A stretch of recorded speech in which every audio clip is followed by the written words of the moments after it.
Hello మిత్రులారా, మీకు ఇప్పుడు ఒక కథ చెబుతాను, వినండి.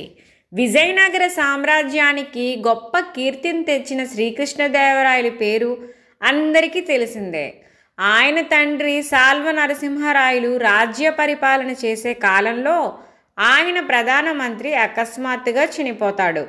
బుద్ధిశాలి అయిన వాడు లభించినట్లయితే అతన్ని రాజ్యానికి మంత్రిగా చేసుకుంటానని నరసింహరాయలు చాటింపు వేయించాడు.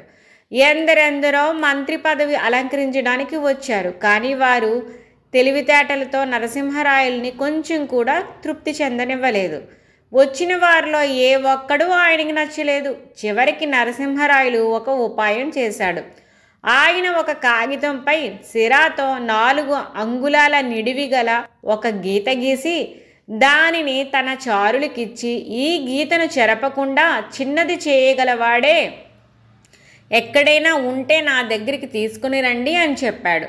చారులు ఆ కాగితాన్ని పట్టుకొని ఊళ్ళూళ్ళు తిరిగారు. కాస్త తెలివిగా కనబడ్డవాడు కల్లా ఆ కాగితం చూపించి, అయ్యా, మీరు ఈ గీతను చెరపకుండా చిన్నది చేయగలరా అని అడిగారు.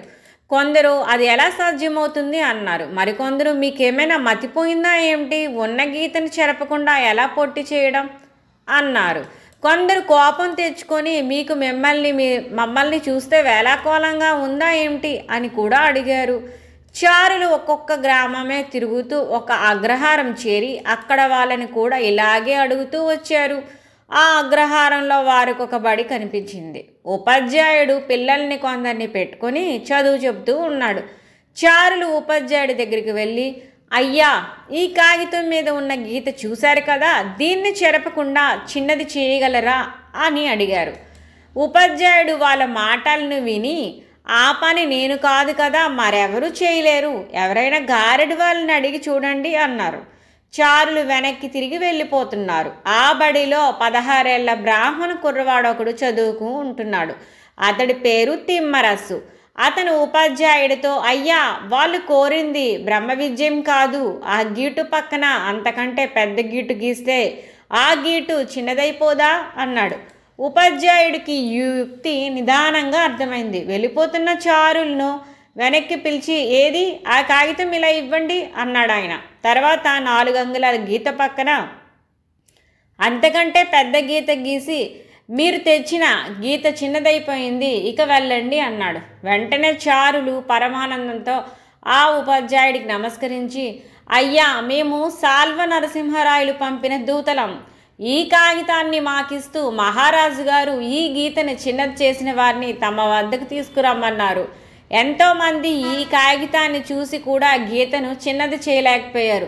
మీరు కూడా చేయలేకపోయారని అనుకున్నాం. కానీ చివరికి మీ మూలానే ఇన్నాళ్ళుగా మేము పడ్డ శ్రమ ఫలించింది. మీకోసం ఇప్పుడే పల్లకి తీసుకువస్తాం. రాజధానికి బయలుదేరడానికి సిద్ధంగా ఉండండి అని సెలవు తీసుకున్నారు. ఉపాధ్యాయుడి మనసులో ఆనందం పొంగి వచ్చింది. ఆయన తిమ్మరస్తో, ఒరే బాబు, రాజుగారు ఏదో కానుక ఇస్తారులాగుంది. నిజానికి ఆ కానుక నీకు రావాల్సిందే. అయినా ఈసారికి నన్ను తీసుకొని ఇదే నాకు నువ్విచ్చే గురుదక్షిణ అనుకో. నీవా చిన్నవాడివి, తెలివిగలవాడివి, ముందు ముందు ఎంత రేసు బహుమానాలైనా పొందుతావు. ఈ రహస్యం ఎక్కడా చెప్పకు అని బతిమలాడుకుంటూ ఉన్నాడు. తిమ్మరసు నవ్వి, గురువుగారు, ఇంతగా నాతో ఎందుకు చెప్తున్నారు? ఆ గీతను చిన్నది చేసింది మీరే గాని నేను కాదు కదా అని అంటాడు. ఉపాధ్యాయుడికి తృప్తి అయింది. ఆయన వెంటనే గ్రామంలోకి వెళ్ళి అందరికీ తనకు జరగబోయే సన్మానం గురించి చెప్పి చారులు తెచ్చిన పల్లకి ఎక్కి రాజధానికి వెళ్ళాడు.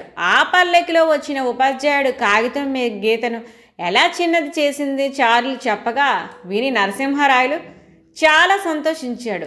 కానీ చూడటానికే 3 అడుగులు ఉన్న ఆ ఉపాధ్యాయుడు బుద్ధిశాలి అని ఆయనకు ఒక పట్టాన నమ్మకం కుదరలేదు. అందుచేత ఆయన ఉపాధ్యాయుడికి మరొక పరీక్ష ఏర్పాటు చేశాడు. దర్బారులో ఒక చోట ఒక పీట మీద కొన్ని ముద్రికలు ఉంచాడు. ఆ పీట చుట్టూ పరుపులు పరిచాడు. తర్వాత రాజు ఉపాధ్యాయుడిని దర్బారుకు పిలిపించాడు. అయ్యా, ఆ కాగితం మీద గీతని చిన్నది చేయమని పరీక్ష పెట్టింది ఎందుకో మీకు ఇంకా తెలియదు. నాకు మంత్రి కావలసిన ఆ పరీక్షలో నెగ్గిన వాడికి మంత్రి పదవి నిశ్చయించాను. మీరు ఆ పరీక్షలో నెగ్గారు కనుక మీకు మంత్రి పదవి ఇస్తున్నాను. మీ పదవికి సంబంధించిన ముద్రికలు ఆ పీట మీద ఉన్నాయి, తెచ్చుకోండి. ఆ పరుపులు మాత్రం తొక్కకండి అన్నాడు. ఏదో బహుమానం దొరుకుతుంది, దాన్ని పుచ్చుకొని అగ్రహారానికి తిరిగి పోదాం అనుకుంటున్న ఉపాధ్యాయుడికి మంత్రి పదవి అనగానే కాళ్ళు వణికాయి, ముచ్చెమటలు పోసాయి. పైగా పరుపులు తొక్కకుండా పీట వద్దకు వెళ్ళి ముద్రికలు తీసుకోవడం ఎలాగో ఆయనకి బోధపడలేదు. అంత పెద్ద సభలోని తనకు గొప్ప పరాభవం జరగబోతుందని తెలిసి ఆయన కొయ్యబారి అలాగే నిలబడిపోయాడు. నరసింహరాయలు అనుమానం దృఢపడింది. ఆయన ఉపాధ్యాయుడితో, అలా నిలబడిపోయావేమయ్యా, నీకా ముద్రికలు తీసుకోవడం నిజంగానే చేత కాదా? ఇంతకు నేను గీసిన పెద్ద గీటును చిన్నది చేసింది నీవా మరొకరా అన్నాడు. ఉపాధ్యాయుడు వెంటనే రాజు కాళ్ళపై పడి, మహాప్రభు క్షమించాలి, దురాశ చేత నేను అపచారం చేశాను. ఆ గీటును చిన్నది చేయడం ఎలాగో నాకు యుక్తి చెప్పినవాడు నా విద్యార్థి తిమ్మరసు, నేను కాదు అని నిజం ఒప్పుకున్నాడు. అప్పటికప్పుడే నరసింహరాయలు అగ్రహారానికి మరొక పల్లకి పంపి తిమ్మరసుని రప్పించాడు. రాజు అతనితో, నేను గీసిన గీటును చిన్నది చేసే యుక్తి చెప్పినవాడు నీవేనట కదా, నీకు మంత్రి పదవి ఇస్తున్నాం, అవిగో నీ అధికార ముద్రికలు, పరుపుల్ని తొక్కకుండా వెళ్ళి వాటిని తెచ్చుకో అని అంటాడు. తిమ్మరసు పరుపులు చుట్టుకుంటూ పీట వద్దకు వెళ్ళి దాని మీద ఉన్న అధికార ముద్రికలు తెచ్చుకుంటాడు. నరసింహరాయలు అతని యుక్తికి మెచ్చుకొని అతన్ని తన మంత్రిగా చేసుకుంటాడు.